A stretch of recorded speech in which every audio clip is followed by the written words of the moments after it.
Saudara Menhan Prabowo usulkan proposal perdamaian Ukraina-Rusia. Mungkinkah diimplementasikan? Kita akan bahas bersama pakar hukum internasional Prof. Hikmahanto Juwana. Prof, apa kabar?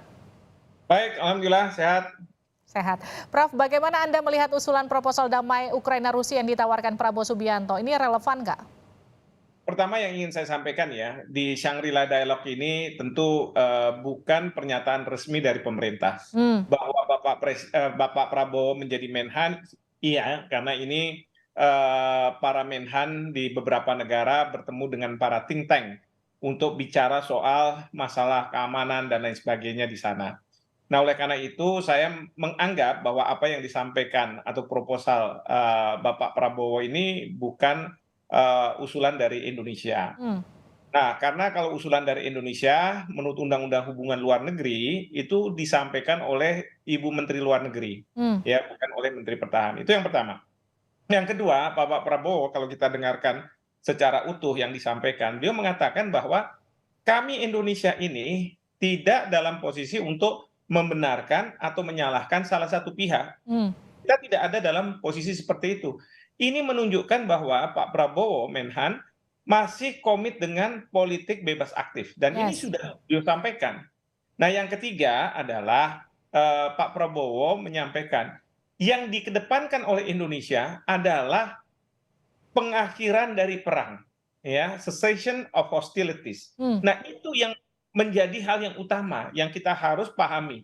Jadi, pengakhiran perang ini harus dilakukan dan ini yang berkali-kali Bapak Presiden sudah sampaikan Hmm. pada waktu G20 dan beberapa kesempatan bahwa perang itu menyengsarakan dan Pak Prabowo menyampaikan di situ walaupun dia seorang militer menyampaikan bahwa perang itu menyengsarakan Oke. apa harus dihentikan. Nah, penghentiannya ini lalu mengedepankan dialog. Hmm. Lalu Pak Prabowo mengatakan, nah ini yang mungkin kurang pas gitu ya bagi Ukraina, agar kedua belah pihak mundur 15 kilometer dan membuat zona demilitarisasi Hmm. seperti yang terjadi di Korea. Nah, Oke. permasalahannya menurut saya ini kan bukan sesuatu yang sama dengan Korea Hmm. karena berkaitan dengan Ukraina ini ada kekhawatiran dari Rusia bahwa NATO akan melakukan ekspansi. Nah, sementara kalau Ukraina merasa bahwa eh, Rusia itu sudah masuk ke wilayah Ukraina dan akan tanda kutip ya melakukan apa namanya penguasaan terhadap beberapa Oke. wilayah. Prof, Ya, tapi menurut Anda kenapa tiba-tiba Pak Menhan Prabowo Subianto mengajukan usulan ini tanpa berkonsultasi lebih dulu? Ini Presiden bahkan akan meminta keterangan Menhan ke depannya. Ini nggak overlapping ya, Prof? menurut saya tidak karena begini, ini kan apa namanya semacam kayak brainstorming ya, di mana para menteri pertahanan itu membicarakan masalah security dengan para think tank. Para Hmm. think tank mendengar dan kemudian bertanya.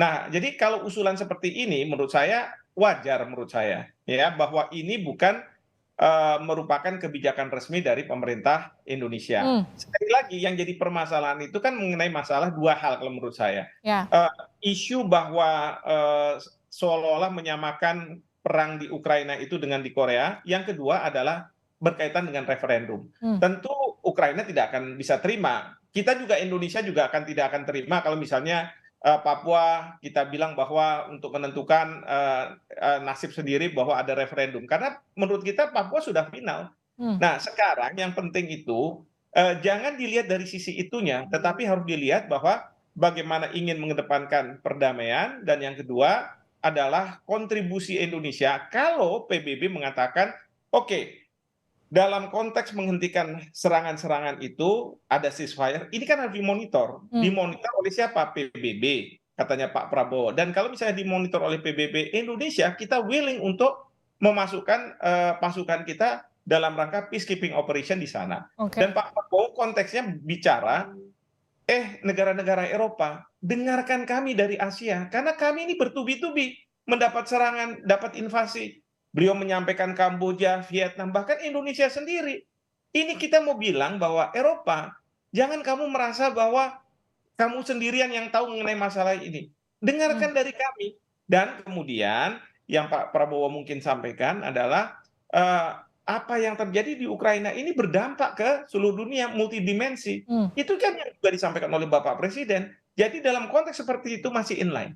Bahwa ada dua hal yang tadi disampaikan, ya itu akan dilemparkan, tapi kan kemudian silakan didiskusikan.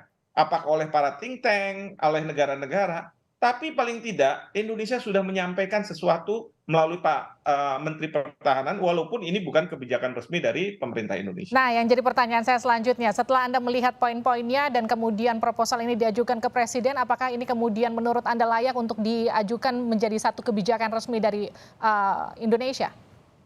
Kalau menurut saya semua bisa kecuali dua hal tadi. Menyamakan apa yang terjadi di Ukraina itu sama seperti di Korea, dan yang kedua isu tentang referendum. Saya rasa dua hal itu menurut saya tidak perlu menjadi opsi. Ya, kita bisa wacanakan, tetapi tidak perlu menjadi opsi bagi kebijakan luar negeri Indonesia terhadap bagaimana menyelesaikan konflik di Ukraina.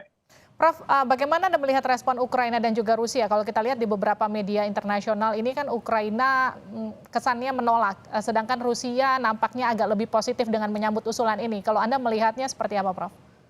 Ya, menurut saya wajar ya, karena kalau Ukraina menolak, tentu mereka tidak mau mundur dari wilayah yang sebenarnya adalah wilayah mereka yang mungkin sekarang sudah dikuasai oleh Rusia Hmm. misalnya.